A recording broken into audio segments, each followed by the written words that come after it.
Welcome to Muslims and Mental Health with Sister Heather, a groundbreaking program looking at mental health issues through the biopsychosocial spiritual paradigm. Welcome to another episode of Muslims and Mental Health. Today we are going to be discussing safeguarding our children, keeping our children from harm's way. Particularly, we're going to be looking at the physical, the psychological, and the external factors like technology that can put our children into harm's way. I'm going to open this episode with some facts and figures, and then we're going to actually talk with an intelligence expert, Ms. Cherine Abdalla Smith, about some actual things the community can do and should be aware of around the area of technology and physical structures. So let's get started with some statistics. It's important to note that 1 out of every 5 adult women and 1 out of every 10 men say they were molested as children. And we also know that every other person that you meet has had some kind of form of childhood trauma, whether it be sexual, emotional, physical, or ethical trauma. And this means just in the molested children alone, there are about estimated 40 million adult survivors of childhood sex abuse in the United States alone. This is also believed to be underestimated because oftentimes things like this don't get reported. So we really need to work hard as a community to do our part to reduce this crime from happening. And we know it's particularly relevant in the Muslim community, as there have been recent history of cases coming out of Chicago, Michigan, Southern California, and elsewhere about leadership in these types of violations. So it's really important that we learn how to safeguard our children. Some of the ways we're going to do that is by debunking myths, right? So there's some myths out there that a lot of people have made to be fact, which are actually myths. So let's start with the first one. We've all heard of stranger danger, and we teach this to our children, and like small children have it innately that they know a stranger when they see one. And oftentimes as parents, we try to minimize that in them and take it away from them by saying, oh, no, this person is okay. But the reality is that's an innate ability that we want to encourage because they can recognize a stranger very early on. But one of the myths that we encounter is that strangers are responsible for most sexual abuse in children. That is a myth. The reality is that 11% of child molesters are strangers, 29% are relatives, 60% are people you know and trust, and 2% are from religious institutions, or this has been what has been reported. 50% of those come from volunteers. And so, considering that, we want to make sure that our volunteers have been screened properly and that they've been given appropriate training for working with children before we allow them into those environments. Another myth that has been perpetrated is that most sex abusers, are homosexual. In quite fact, this is false. Only 2% of those identified are actually homosexual. A third myth is that children usually lie about sexual abuse. Again, this is false. 99% of children who report sexual abuse are not lying about it. Only 5% of all reports that are investigated are found to be false. One major key point you need to know when a child tells an adult that something has happened, whether or not it's the first person they tell or not, the first person they do tell, if they believe them, this will make all the difference in their ability to recover from the trauma. And so it's really important that we repeat this, and know this so that if a child ever comes to you to report a sexual abuse, that you believe them. It's much easier to go back and rectify a situation or apologize if it turns out not to be true than it is to help a child recover from a situation of trauma after not believing them the first time. So what are some of the steps that we can do as a community to safeguard our children? Well, one of them is to know the warning signs. And we know for a fact that the perpetrators tend to have certain common traits. And some of these are, first, they will attempt to control access of your children in their environments. And so they typically think about themselves, that the rules don't apply to them, that they can bend rules about with children. They can talk about sex. They maybe even tell dirty jokes to children or share pornography with them. They will invite kids to their homes, and they seek out private places. And one of those key places in modernity is the internet. And so between the hours of 3 p.m. and 5 p.m., predators are online trying to contact kids through chat rooms or other social media. These are prime times for them to manipulate children because often parents are still at work, or parents think their kids are doing homework. For many different reasons, the children may be not fully attended to, and so it's an opportunity for predators to act on their predatory nature. Some other things they do as well is that they manipulate well, and they use enticements and entreatments. So like gifts without permission. If someone ever gives your child a gift without permission, the best thing to do would be to back that adult up and tell them, you need to ask me before you give my child a gift. Now it may sound like kind of harsh, but the reality is when they are able to blur those boundaries, when predators are able to blur those boundaries, then they have an automatic end to your child that doesn't need to be there. So you need to strengthen those boundaries and reset them. No, you can't do that without my permission. Also inappropriate touch. They'll, a pat on the back, a touch of the arm. These are little ways to start making inroads to your child. And finally, one big sign is that they spend more time with with children than they do with adults. They spend more time with children than they do adults. This is a huge red flag. So another step that the community can take is to monitor the programs that the children are in. So if your child is going to soccer or basketball or 4-H or Girl Scouts, you want to monitor these programs. And what does this mean? It means literally staying with them at the practices or, at the meetings. And you don't have to be so central in that, but you can sit in the stands and watch them. But just your physicality of being there is a deterrent for child predatory behavior.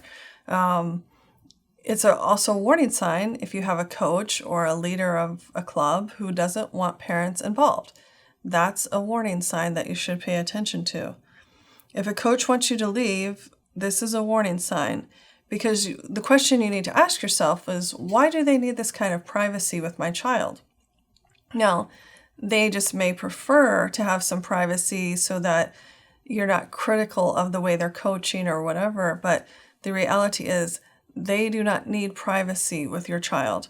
And so you can insist upon that. You have a right to monitor your children. And, it's about drawing boundaries where they're appropriate. You do not have a right as a coach or a leader to have privacy with my child. Okay?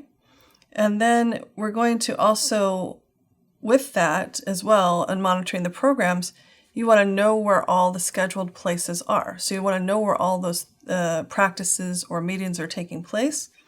You want to make sure that unused rooms are locked, because one of the ways that predatory behavior gets away with itself is to have private spaces. So if you're having, let's say, a meeting in a gym and you have classrooms all around the gym, all those classrooms should be locked. That way there's not an opportunity for an adult to take your child into a private space. And the children also themselves need to know where they can and cannot go. So, it's just a conversation around, and probably repeated many times, but around you're allowed to go this place, you're not allowed to go that place. Or maybe it's that, like, so for example, if you're in a restaurant, I don't want you going to the bathroom by yourself. Somebody has to go with you. And you want to also make sure in the physical spaces there is no possibility for seclusion, both inside and outside the space.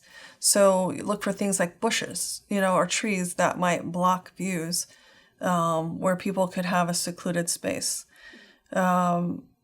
If these things surround your building, and like let's say it's an Islamic center or a community center or a mosque, and you survey your building and you find that we have bushes and trees that actually could be a place where people could go and have privacy. You want to think about trimming them back or getting rid of them so that those spaces are not provided in your physical space. Also, a third step would be to communicate with supervisors and authority, right? So, predators often count on you not saying anything to anyone. So if you teach your children to speak up to somebody who's a supervisor or somebody in authority, that's going to stop a predator dead in their tracks. Also, yourself, if you speak up to authority on behalf of those children, it's going to deter the predators. In addition, there are 2 resources that are really good for this type of thing. And one is www.cybertipline.com and www.missingkids.com. These are good resources they have resources on those websites and to report. So step 4 would be being aware. Talk to your kids. Half of the solution is communication. It's effective communication. And you want to make sure that your kids feel like they can tell you anything. And you kind of have to, depending on what stage of development they are, you have to have this conversation more than once. Because especially adolescents, for example, if you tell them, you can tell me anything, they may say, yeah, and, or just accept what you're saying, but they really don't hear it as anything. And you want to make sure that they understand you mean anything. And one way that you can help with this understanding is to give them examples of what you mean. Like, if this were to happen, I want you to come and tell me. Now, that can be, a fine balance because you also don't want to put ideas into their head of things to go do. But you need to give them examples of what you mean. Be very specific. And then make sure that you ask follow-up questions, especially if you notice drastic behavior changes in them. If you notice drastic mood changes or behavior changes or losing interest in activities, some dramatic change in your child, you want to ask them questions about that. Why is that happening? It could be a chemical imbalance, but it could be something has happened to them. Some traumatic event has happened to them. Next, we want to control access. One of the most effective manners of preventing abuse is to have an action plan at home and at school. So just like we have plans for like earthquakes and tornadoes, you want to also have an action plan at home and at school if somebody tries to do something to your child. So in an event that somebody approaches you as my child, you're going to do X, Y, and Z. These are going to be our steps to take to make sure that you're safe. And some of the many ways that you can do this is to, 1, communicate with the mosque or the school's commitment themselves to keeping children out of harm's way. What is their plan? Find out what their plan is. If they don't have one, start asking about why they don't have one and see if you can help to put one in place. 2, use written standard employment and volunteer applications. So again, as we mentioned a little earlier, you want to make sure that the volunteers are appropriately screened and that they have the appropriate training. And one of the ways you can do that is by using standard applications. Along those lines, you should require fingerprinting with all workers that are working with children and volunteers that are working with children. And this will allow you to get arrest reports, And you should also include leadership in this screening. So that includes all imams and assistant imams and clergy.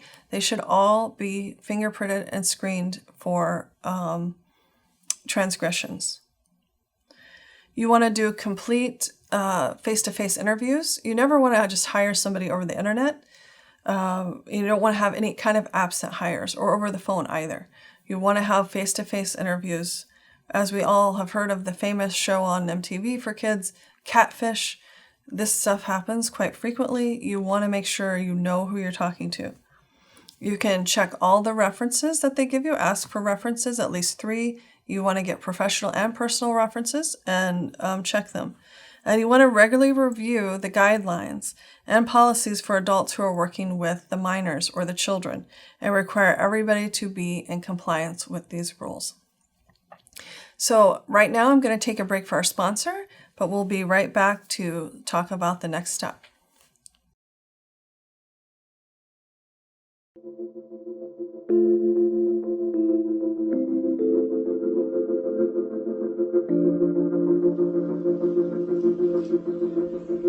Hi, welcome to Adelante.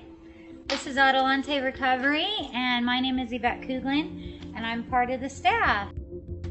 Adelante Recovery Center has helped people in dual diagnosis for 5 years. We accept most PPO insurances and provide luxury accommodations and 24-hour support. To speak with an admissions counselor, call 1-888-242-4450. A lot of time we don't even know what's wrong with us, and sometimes we need to get away to figure that out. So if you want to go for a little retreat out in Corona Del Mar, which is a confidential location, we're here to help. So we're only a phone call away. Thank you. Welcome back to Muslims and Mental Health. Today we're talking about safeguarding our children and keeping them out of harm's way. We're going to continue now with the next step, which is to be aware. Parents and first and primary educators of the children need to be aware. And what does that mean? You want to listen to what the children tell you.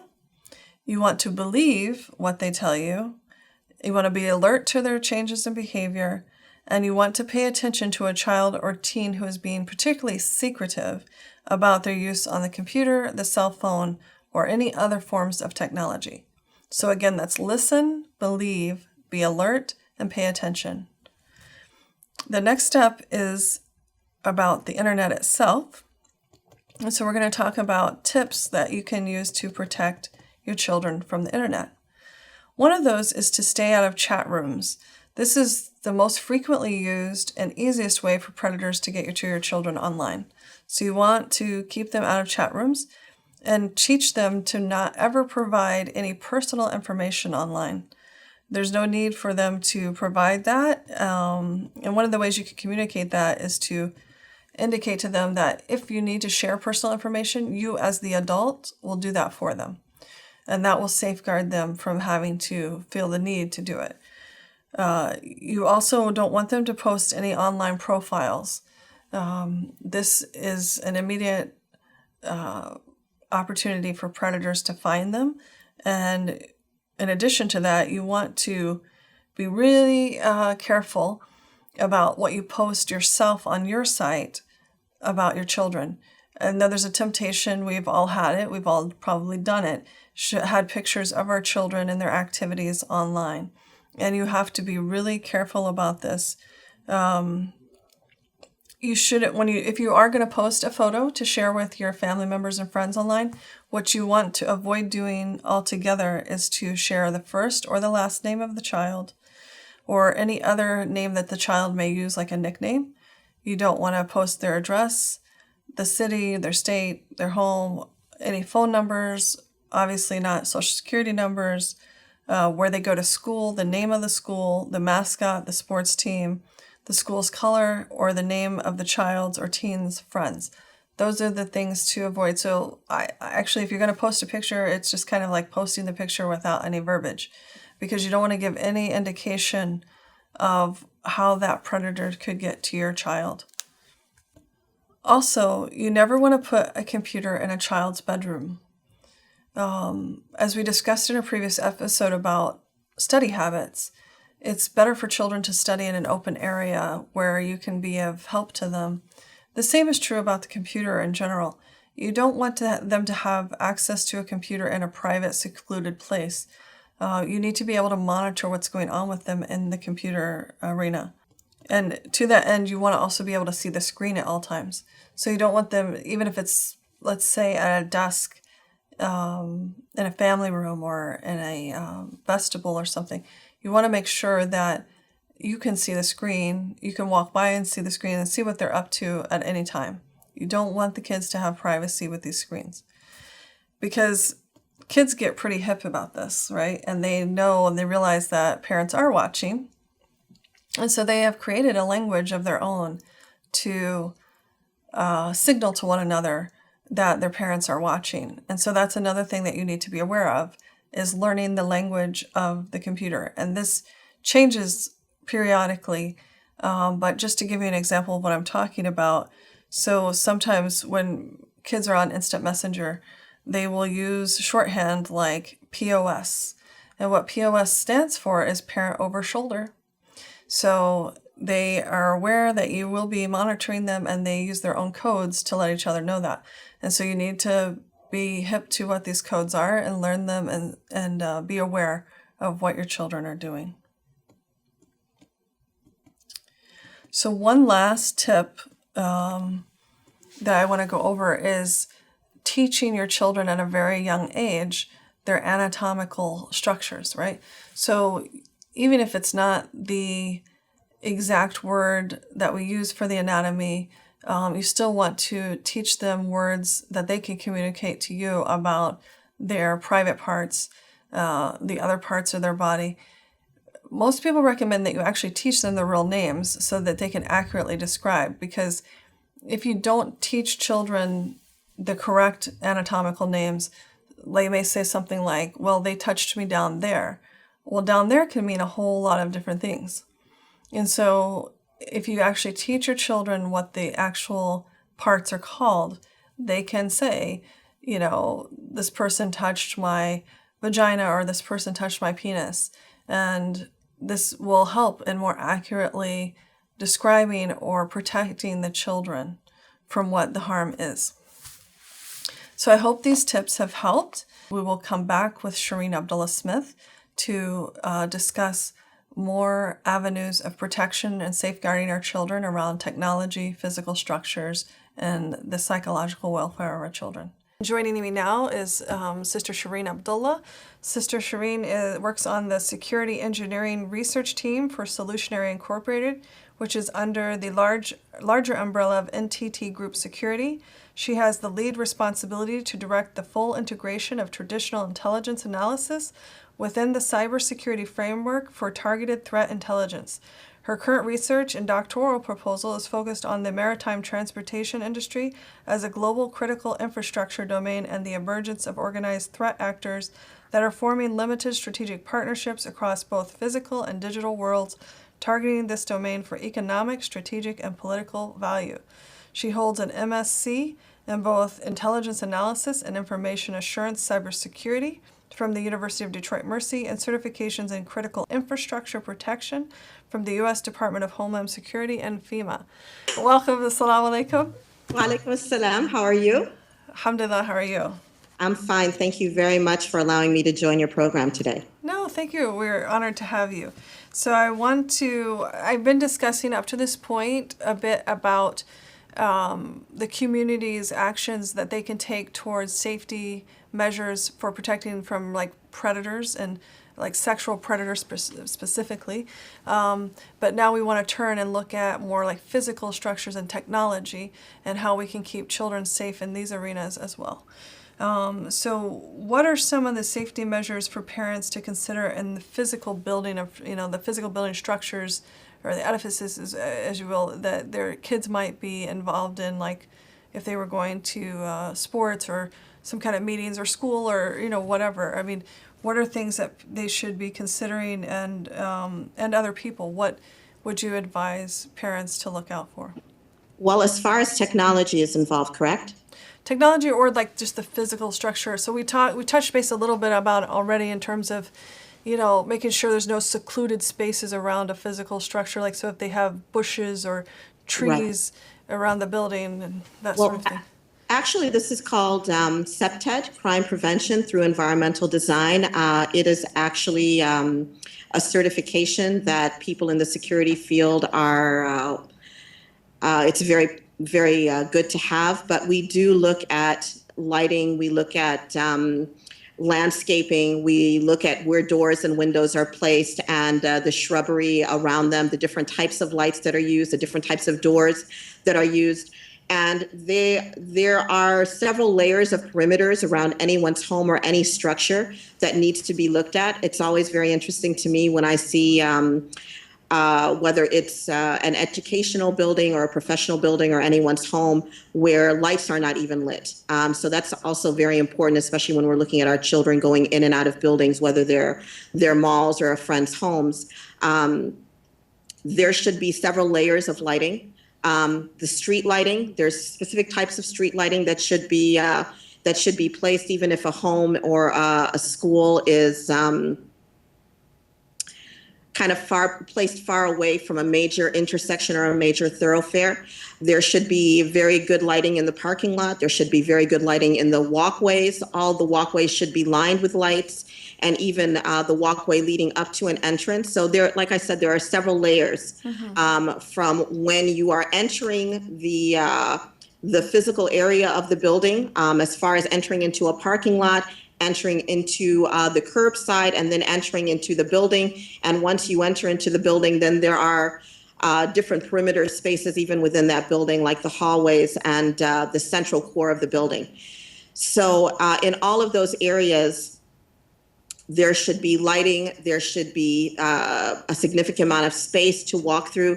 You don't want the traffic going through the building to be very tight. You don't want, especially during in stairwells and staircases where they can be easily blocked. So in that sense, crime prevention through environmental design, that's very much, we really try to encourage businesses and school districts when they're planning for the opening of the school year, or they're re-looking at how they design their physical space, that they really need to get an expert in that in order to do a comprehensive assessment as far as the security of that building. It's always interesting to me walking through or driving through any business district, how many lights are not on around the space of a building or around the parking lot, after dusk. And there are still people working there. So that's something that parents should be very well aware of, especially when they're dropping kids off to sports activities and things like that, where maybe it's just a practice. So those are the types of things that really notices should be sent to the school district. Notices should be sent to a coach, because if they're not going to listen to the parents, at least, you are having communication with several different adults that are legally responsible for your child when they're on the premises. Would you like me to talk to you a little bit more, like just as far as the technology portion? Yes, that's my next question for you. How can parents protect their children from technology? Okay, well, in this aspect, particularly in today's world, adults and kids alike, usually we're all carrying 3 different types of devices: a smartphone, a tablet, and a laptop. So all adults need to kind of increase their level of technology savvy. A lot of the kids have a high level of savvy, but not necessarily in the security sense.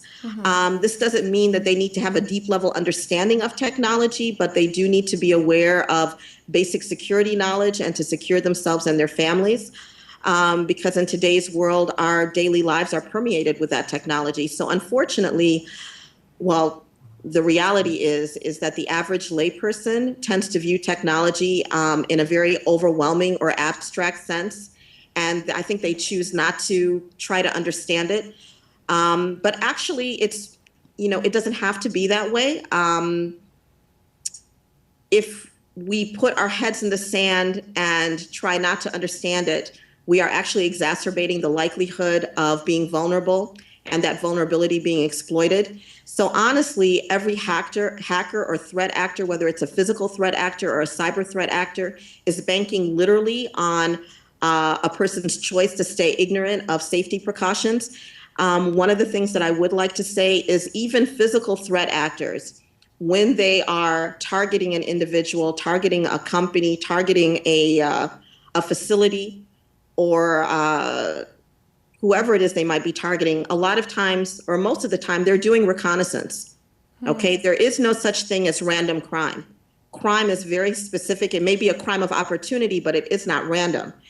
And so one of the things that we need to be very vigilant about is to understand that reconnaissance is done. People are looking at your habits online. They're looking at who you're talking to, what your schedule is.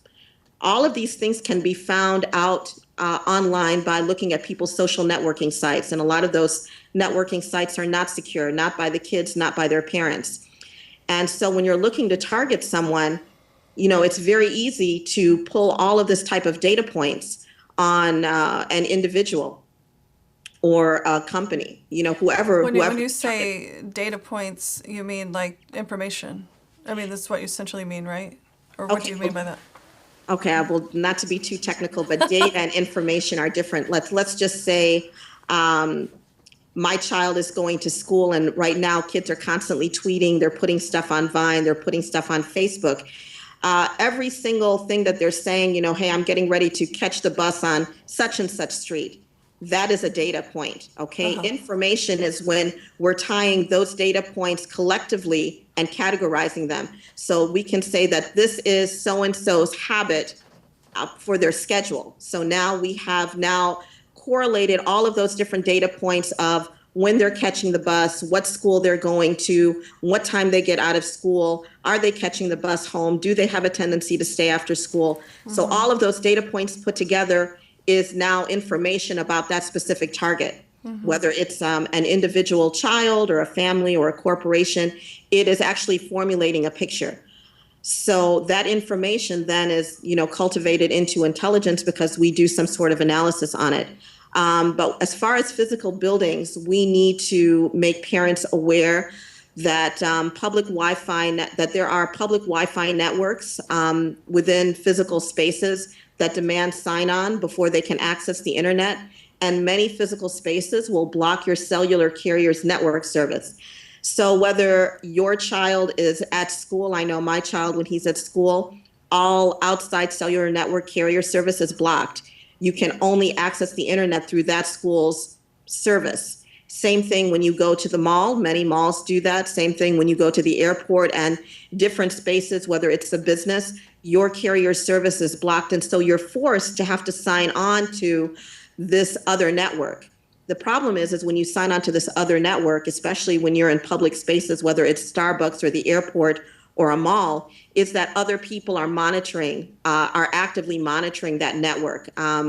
These hackers or threat actor groups are actively monitoring these networks, and your system is essentially vulnerable. Your phone, your any type of smartphone, your tablet, and your computer is vulnerable if you do not have those security settings. Also, and that's just within a physical space. Also, as far as people, please be aware that people are skimming data all the time, and by that means that hackers are placing devices that are smaller than a deck of cards over an existing card readers, and that means ATMs, gas stations, and they're also carrying skimming devices on their person. So when you have your wallet, men will have their wallet in their back pocket, or women will have their wallet in their purses, and somebody with a skimming device or something that's called a pineapple device will actually be able to skim all and read all of the card information off of your credit cards or even off of your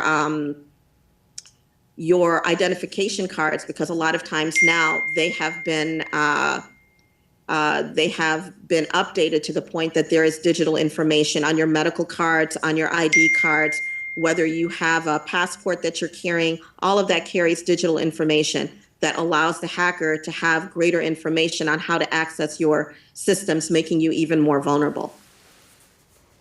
Wow. So I'm sorry if that was too much. No. It's good information. It's just a lot to digest. Like that's Yeah, but trust me, when you're sitting in that airport or you're sitting in that Starbucks, somebody is trying to, or in that hotel room, especially hotel rooms, you can be sure somebody on your floor, somebody within that hotel is tracking the traffic on that hotel's network. And if you have not secured your devices, it is open season on you. wow. So how does one secure their device? Is it like a simple click of something, or is it take a whole program? I mean, what are we talking about here? Well, no, but that's one of your questions that you're going to ask me. Do you want me to answer that now? Well, we could come back to it, but okay, we'll just table that for now. So Okay. what are your recommended do's and don'ts with phones and computers?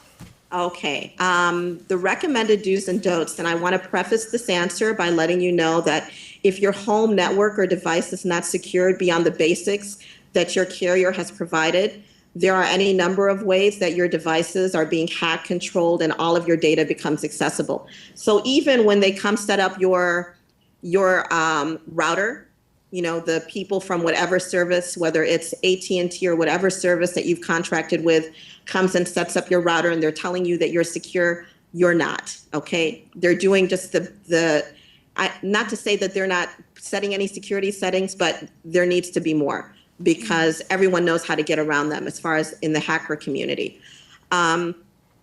So one of the things I want to tell you is that when you are at home, you need to, actually anywhere, you need to have what is called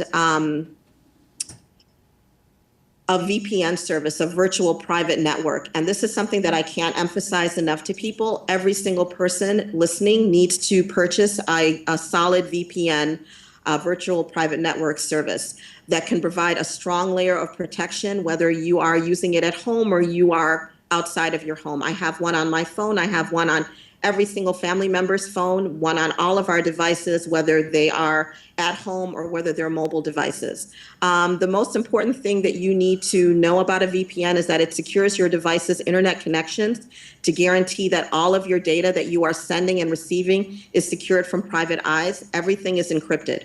So I'm sorry, because I'm sort of technology behind the times. I'm sorry.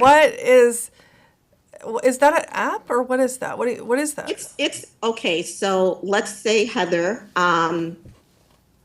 one service that I use is called Viper. It's a very, well-known VPN service. Think of it as a tunnel. Okay. That's something you can use for exchanging internationally, right?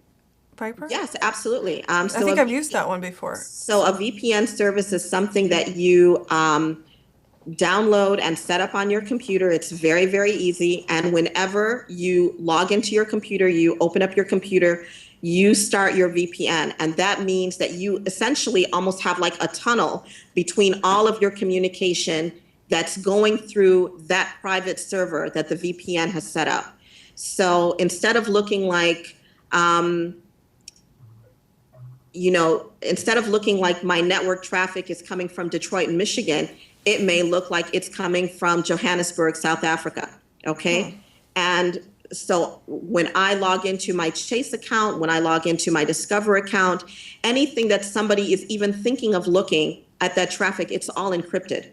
My passwords are encrypted, my email is encrypted, all of the communication that's going in and out is encrypted. And so no one can see through it. And that's what a VPN provides. This is something that you download or is it something you go buy and you add somehow? Or? You can, yes. I mean, now there are free services, but honestly, I would recommend a service that you would pay for. And it's really a very nominal sum. It might be like $10 to $12 a month. And you can load the device on load the service on up to 5 or 6 devices. So, and it's very simple. When you open up your phone, you start your VPN service, and it may or may not slow down your internet, but at least you're secure. And if it does slow down, chances are it'll speed back up. So long as you can sign on to a server that's very close to you and one that's very rapid, and a lot of times you'll have your choice. Like I'm here in Detroit, I may sign into the server that's in Chicago rather than the one that's in South Africa. and that will speed up my internet service. But it protects you. I see. One of the other things that I would recommend is when you are not using your devices, don't just turn it off, okay? Don't just click and turn off your machine. You need to turn them off completely for the network. If they are still connected to your local network while it's sleeping or even while it's shut down, an attacker can still take command of your machine.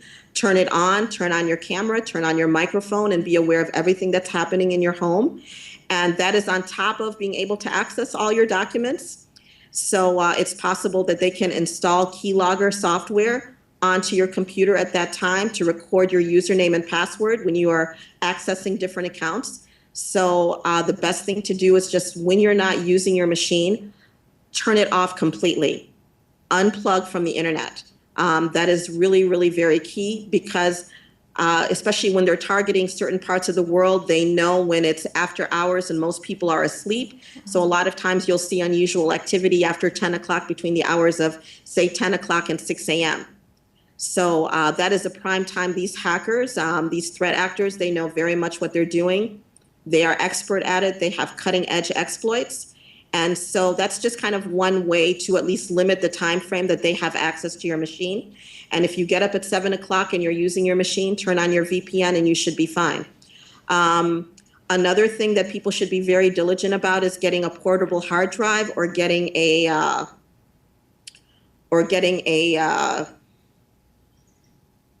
Flash drive? thumb drive, a portable thumb drive. And both of them, especially your thumb drive, because it's so small and easily lost, that should be encrypted. You should get a thumb drive that can be encrypted.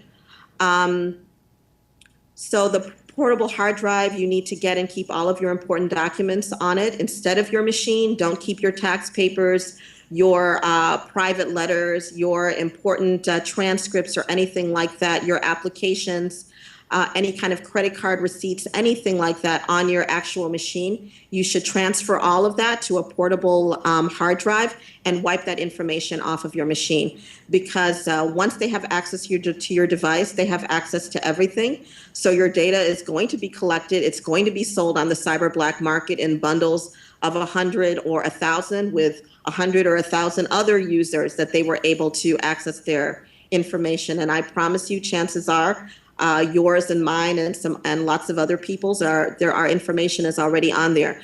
Please do not use your ATM card, period. Okay? Don't use your ATM card. If you feel like if you only have an ATM card, please never use it as a debit, always use it as a credit. And I would really suggest that maybe every 4 months, I know it's awful to say that if that's the only way that you are using, only type of credit that you're able to use to make purchases, I would really, really suggest that you call the bank and have them issue you new cards intermittently. Don't use that same card for 8 months to a year. It's a bad idea if that's the card you're using. Once somebody gets access to that information, you are essentially giving them access to your bank account. At least if it's a credit card they have access to, the credit card companies will protect you to a certain point, especially American Express or Discover cards that are on that caliber. But if they have access to your bank card, you may really truly wake up one day and your money is going to be wiped out, or they're going to be purchasing stuff with your bank card. Because several years ago that happened to me before I got into this industry, and people were buying flowers in Italy, I think, and somebody tried to purchase a huge television in my name at Walmart. Luckily, I didn't have that much of a balance, so they weren't able to purchase it, but that was something that definitely occurred. Another thing is people need to be very diligent and update patches for their applications and software on their devices, and folks aren't even thinking of doing that. These patches often have critical security updates that if you don't patch, leaves all your devices vulnerable, perhaps through one Angry Birds or one Chase Bank application. If you don't update that patch and there was a critical security update that was on that patch, through that Angry Birds application, once that patch is made public, you're not the only one that it's been made public to. Every hacker out there knows that there's a vulnerability in that Angry Birds application or in that Chase Bank application. If you haven't updated your patch, they can enter your system through that application. Wow. So that's also very important. If you're on your phone, please use your apps to access any banking applications or Amazon or anything that you're using money for. Don't go through your regular internet on your phone or on your device. Get the application a lot of time. Well, most of the time, they're building these applications for a high level of security. So use your application. Don't go through your regular browser. Please, please, please, to all parents, turn off your GPS location services to your digital cameras or on all of your devices, whether it's a regular camera or your smartphone. Turn off the GPS location services, because whether those photos are uploaded to a social network website or stay on your phone, you unwittingly are giving anyone who's looking a great amount of information on where and when those photos were taken. Data such as the Earth coordinates, the time, the date, the type of device that you're using. The type of device you're using is key, because now they know what type of exploits to use to get access to your phone. You also have to consider, when you're posting a picture of your child's school event or annual family vacation or any holiday trip, now you've given any threat actor not only knowledge of what your child looks like, the location of your child's school or regular playground that they attend, or people's homes that they may go to. You are also revealing family activities that would indicate that you're not home and your home is unoccupied, and how far away you are, and if this is an annual activity. So you're giving a lot of information, and I know people are just trying to share and be able to communicate with friends. But if you're going to do that, turn off these GPS location services, particularly on your cameras. There are several more, but I would urge your audience members to go online and look at recent articles published by experts in the information security industry. Okay. And so what are some specific signs that would indicate, there's been a breach or there's safety issues abound? Well, if your mouse is moving by itself, that would indicate that somebody has command and control of your machine. If you are getting a lot of pop-ups on your machine, there's a chance that you have spyware or malware on there. If your camera is being turned on without your knowledge, or you're noticing your camera is on and you haven't played with it, that's also a sign of it. If you have files that should be there and they've been deleted, that is a clear indication that something is happening with your machine that shouldn't. You should always have antivirus protection. You should always have anti-malware protection. I'm going to really urge people to understand that I don't care what you've heard about Apple computers being virus-free or unbreachable. That is absolutely not true. Absolutely not true. And I don't care what anybody in the Apple Store tells you. The only reason that Windows and Android devices have such a high level of attacks is because they have a larger global market share, meaning that hackers and attackers are developing viruses and malware because they can cull a larger data set, a larger amount of data from the Android devices, but that does not mean that they're not targeting iOS devices. They absolutely are. So please don't be lulled into this safe sense of security because you have an Apple iOS device. It's absolutely not true. And they should absolutely take precautions. Get the VPN like I told you, okay? And get virus protection like Kaspersky, that is Kaspersky and some other different virus and malware services that are very compatible with iOS devices. This morning I received a text telling me that I needed to protect my eyes, and there were a couple links on there for sunglasses or something. I don't know. And then the number was an international number. And of course I didn't click on the links because I knew enough of that. But I just thought, I wonder if this message alone is enough to get into my phone. It absolutely is, especially on iOS devices. Earlier this year, there was a major breach of iPhones that was delivered simply by a text message that was being sent to the end users. And that's something that people really need to stay on top of instead of kind of glossing over articles that talk about different attacks. That's something that they really need to use to read and be aware of, because it is directly impacting them. A lot of people think, well, it hasn't happened to me. Just the other week, I had someone call me because their identity was stolen and it was being put on all of these porn sites. So they were not very happy about that. And interestingly enough, when they had indicators, like what I had mentioned to you earlier, when they had indicators that their machine may have been breached or had been hacked, they didn't do anything about it. They just kind of blew it off. And so now here it is 8 months later, and God only knows how else their information is being utilized. So now this can affect people, especially grown-ups, getting into getting a mortgage. It can affect children getting into college or finding work, because obviously employers and counselors now are looking to see what's online under that person's name. So if someone is using their identity, it can have devastating effects. Yes, I think, this issue came up recently with this Ashley Madison scandal, and people questioning, how do you, if somebody did deliberately use your information and you didn't use it, how does one prove a negative?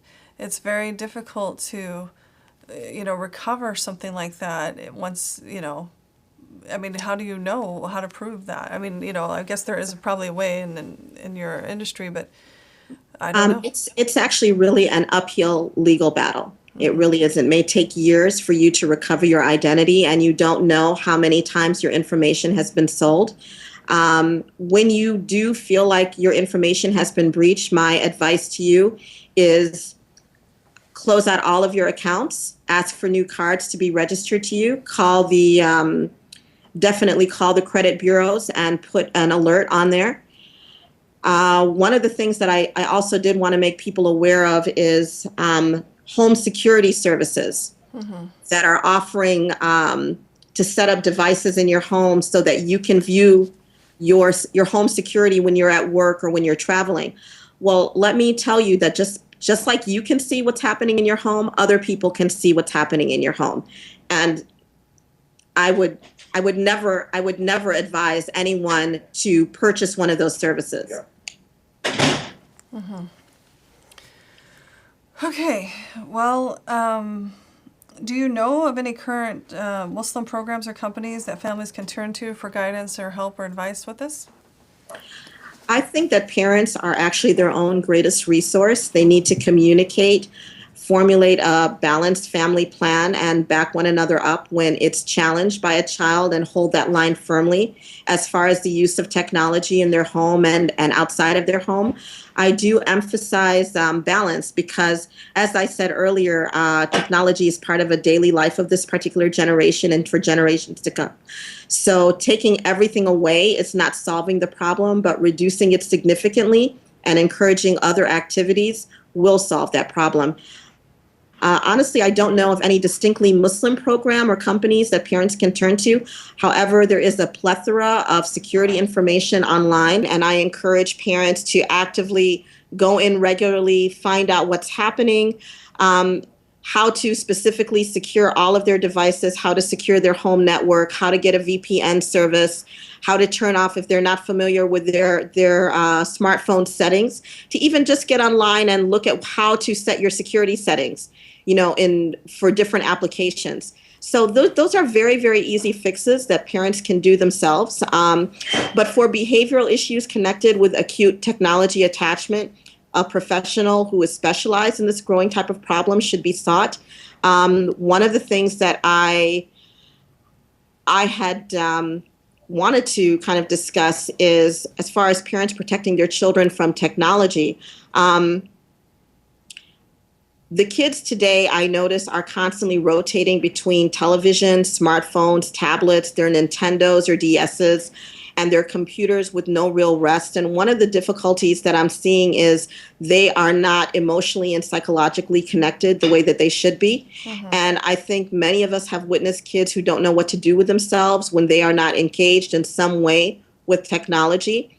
And furthermore, they're losing the skills of meaningful communication, of patience, of the ability to seek other means of activity, or to be okay with simply being bored. And moreover, they're losing the ability to pick up on social cues because of their growing preference to interact with machines rather than one-on-one relationships. I've seen parents allow these devices in plays and restaurants and places where they're missing out on the experience and not gaining the social skills that these experiences would provide them. So the truth is that an unhealthy attachment to technology has taken hold of a lot of young people, young and old alike, actually, and where they're unable to function if they were taken away from their technology for even, say, a day. So personally, I think this is very dangerous, and the best thing parents can do is give reasonable time limits to their use, or simply shut them down and keep them in their possession, things like tablets, DS, and Game Boys, or devices that aren't being used through the school week. And so anything that's not necessary during that school week, in my home, once Friday after school comes along, they can access these devices within reason. But it's my call when it's enough. And I think it's very, very important that parents not be afraid to set those limitations, but just understand that there needs to be a balance. Okay. And so, I mean, I know that we discussed what work you do in the beginning, but are you available yourself as a consultant? I mean, can people contact Absolutely. you? And if they wanted to, so how would they contact you? They can actually email me directly at CSA, B as in Bob, D as in David, ALLA at Gmail, CS Abdalla at Gmail. And I will, if they can just let me know what the problem is and give me some means of communicating back with them, I will contact them briefly. Okay, great. So I need to transition now, and I want to ask you some fun questions. We always like to ask our interviewees these questions. So who's your favorite or your Muslim hero, if you have one, and why? Oh, I have always had a soft spot for the first muezzin of Islam, of Bilal ibn Rabah. And when I was younger, I read a great book about his story, and it touched me deeply and magnified the cruelty and arrogance of people who judge on the basis of color or birth or rank. And every time I watch the message, I see Bilal's character climb up to the top of the Kaaba to make the first call to prayer, and I'm just a mess of tears. So I love Bilal. And what is your favorite concept in Islam, and why? I think my favorite is how Allah subhanahu wa ta'ala judges our deeds. One of the hadith in Bukhari talks about how Allah records our deeds. And, something goes to the extent of, when we intend to do something good and we don't do it, he marks it down as a good deed. And if we do it, he marks it down as, 10 to 700 times good deeds. And if we intend to do something bad and we don't do it, he marks it down as a good deed. And if we do something bad, he marks it down as one single bad deed. And I love that grading system. It's a great grading system. It's extremely merciful. So I love that. And what is your favorite word, and why? Allah is my favorite word. I don't know about any other Muslim cultures, but Egyptians, when we see something that's very beautiful, you'll hear an Egyptian say, Allah, Allah, Allah, Allah. So it's one of my favorite words. Okay, well, thank you so much for giving us your time today. It's been very informative, a lot to digest here, and I hope that Sorry. Parents, no, it's good information, but I hope parents really take it to heart. I'm certainly going to go check some of these things out myself because it sounds very serious. It is very serious, and people need to stop putting their head in the sand and thinking that by not approaching the problem that they're going to be safe. It just, nothing works that way. And especially right now, it's very pernicious. And the level of threat is going to increase to each of us personally. Okay, well, this concludes another episode of Muslims and Mental Health. We appreciate your comments, your feedback, and concerns. Please contact us at nafshealertherapy@gmail.com. That's NAFSHEALER therapy@gmail.com. Thank you.